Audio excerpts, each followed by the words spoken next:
کچھ نیا لے کر آنا ہے۔ نیا صرف یہ نہیں ہے کہ آپ اس کے الفاظ نئے لے کر آئیں، بلکہ ایک نیا زاویہ سامنے لے کر آئیں۔ مثلا تحقیق میں آپ نے نئی معلومات دینی ہوتی ہیں، ایسی معلومات جو اس سے پہلے نہ ہو۔ مثلا کوئی غیر مطبوعہ مخطوط تھا یا کچھ نئے اعداد و شمار تھے، آپ ان کو سامنے لے کر آتے ہیں، یہ ایک نئی چیز ہوگی۔ نیا زاویہ نظر، مثلا کوئی موضوع ہے پرانا، اس کو آپ کسی نئے پہلو سے سامنے لے کر آتے ہیں، کوئی اس میں نفسیاتی پہلو شامل کر لیتے ہیں، کوئی اس میں نئی چیز شامل کر دیتے ہیں۔ نیا اطلاق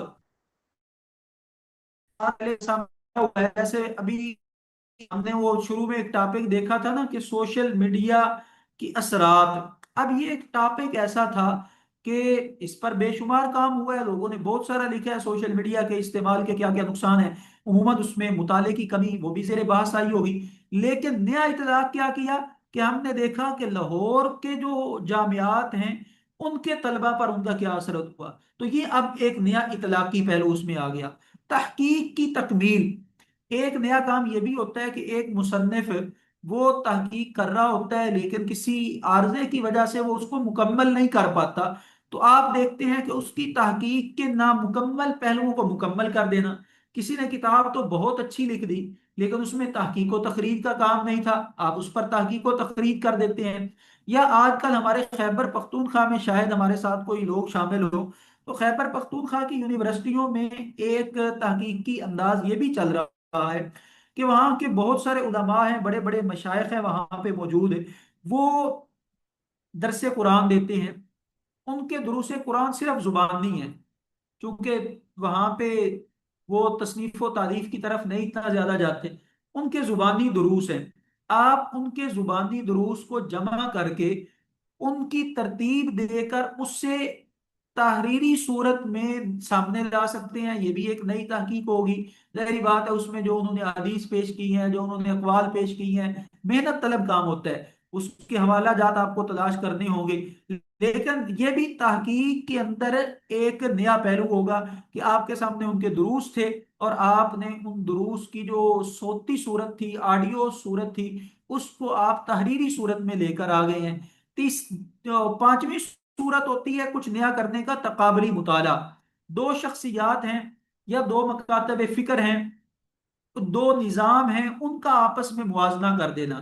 اہل تشیع اور اہل سنت کے درمیان جو متفق مسائل ہیں ان کا تقابلی مطالعہ، یا کسی خاص پہلو کو، چونکہ یہ عمومی پہلو ہو جائے گا، نظریہ امامت کے متعلق اہل تشیع اور اہل سنت کے درمیان کے نظریات کے درمیان، اہل سنت اور اہل تشیع کے درمیان متفق مسائل کا تقابلی مطالعہ۔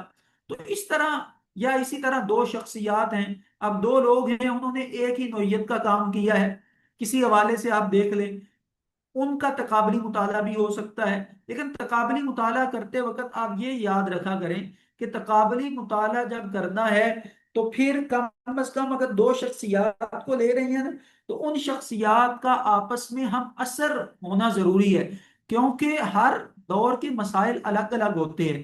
تو ایسا نہیں ہے کہ آج آپ ڈاکٹر طاہر القادری کو لیں اور ان کا تقابل کرنا شروع کر دیں علامہ ابن حجر اسقلانی کے ساتھ، نہیں، دونوں شخصیات کا تقابل اگر کرنا ہے کسی فکر میں، کسی ان کی کتاب کے حوالے سے، تو پھر آپ کو دیکھنا پڑے گا کہ وہ دونوں آپس میں ہم اثر بھی ہوں۔ پھر تنقیدی جائزہ، یہ بھی ایک نیا کام ہوگا کہ کسی نے کچھ کام کیا ہے اور آپ کہتے ہیں کہ نہیں اس میں نا مجھے کچھ گڑبڑ نظر آ رہی ہے، آپ اس پر تنقیدی جائزہ لکھیں، لیکن تنقیدی جائزہ بھی دیانت داری کے ساتھ لکھنا ہوگا۔ جی آگے بڑھنے سے پہلے تھوڑا سا آپ حضرات کی طرف چلتے ہیں۔ یہاں تک جو کچھ ہم نے کہا، اس حوالے سے آپ کا کوئی سوال؟